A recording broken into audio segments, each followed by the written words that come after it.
The paper mills in colonial North America relied on a combination of free and unfree labor that included skilled artisans as well as apprentices, indebted workers, and enslaved Africans. But thus far, the labors of black paper makers in 18th century America hasn't been analyzed by historians of printing and publishing.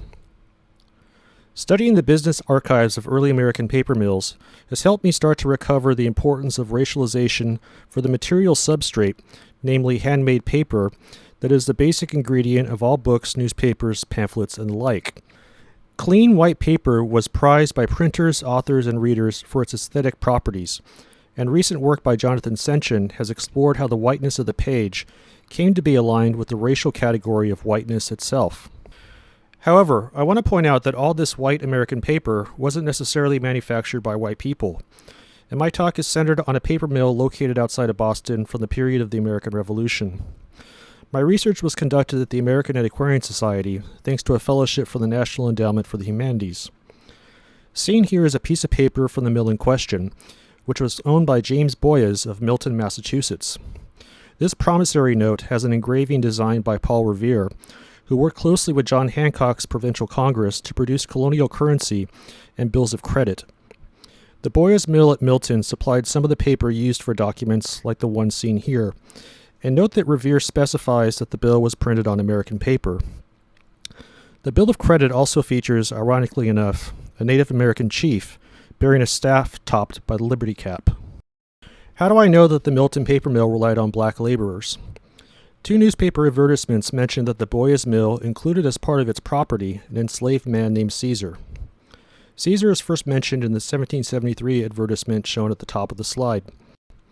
And Caesar ran away 6 years later, accompanied by two white apprentices, as seen in the lower image.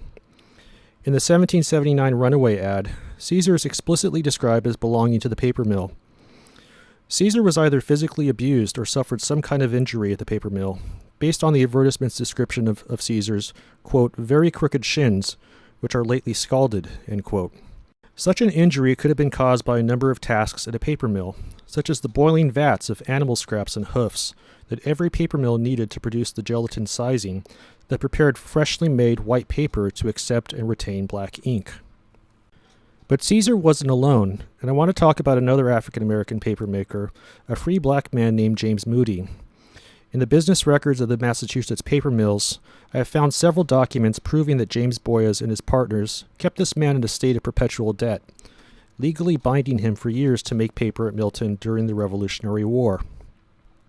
Initially bound for 100 pounds, Moody's indenture was dramatically increased to 260 pounds within 10 months of signing the document shown here.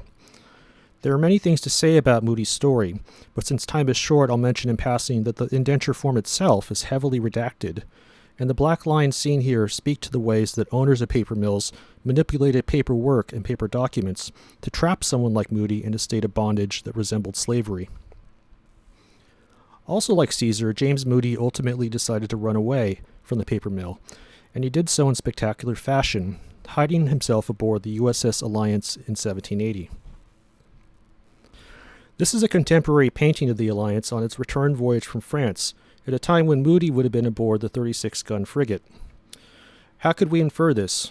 Well, just as Boyes posted an advertisement for the capture of Caesar, so too did another of the mill owners, a man named Hugh McLean, write about Moody's escape.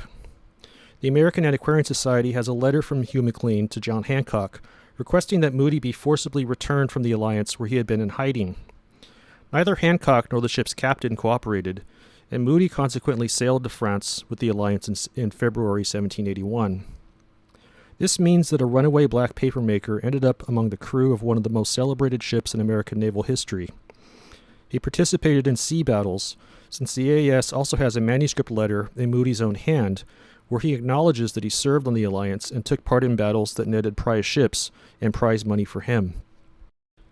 In the letter written after he served on the Alliance, Moody states that he chose to fight the, quote, enemies of the United States, end quote, and he used the prize money from his naval adventures to repay his debts to the Milton paper mill. But this story raises larger questions. Here notions of patriotism and revolutionary action fracture in hitherto unstudied ways. As we already saw with Revere's currency engravings, documents printed on American paper signified national independence from Britain. The provincial congresses encouraged domestic papermaking and even decreed that some men should leave the military and make paper instead. Paper was a point of patriotism in the eyes of mill owners and political authorities. But Moody's desperate escape and Caesar's scalded body both point to the exploitation of black lives taking place at some of these mills. Moody was described as an expert papermaker, a veritable factotum who oversaw the entire manufacturing process. But he was also deeply in debt, and he chose to risk his life at sea. Was he drawn to the war out of patriotic sentiments, or was he running away from a very bad situation? We'll probably never have a definitive answer, but I want to conclude by highlighting the business records of early American printers, booksellers, and papermakers as the place to find traces of men like Moody and Caesar, who contributed the labor behind the paper that ended up in paper documents from colonial and Revolutionary era America.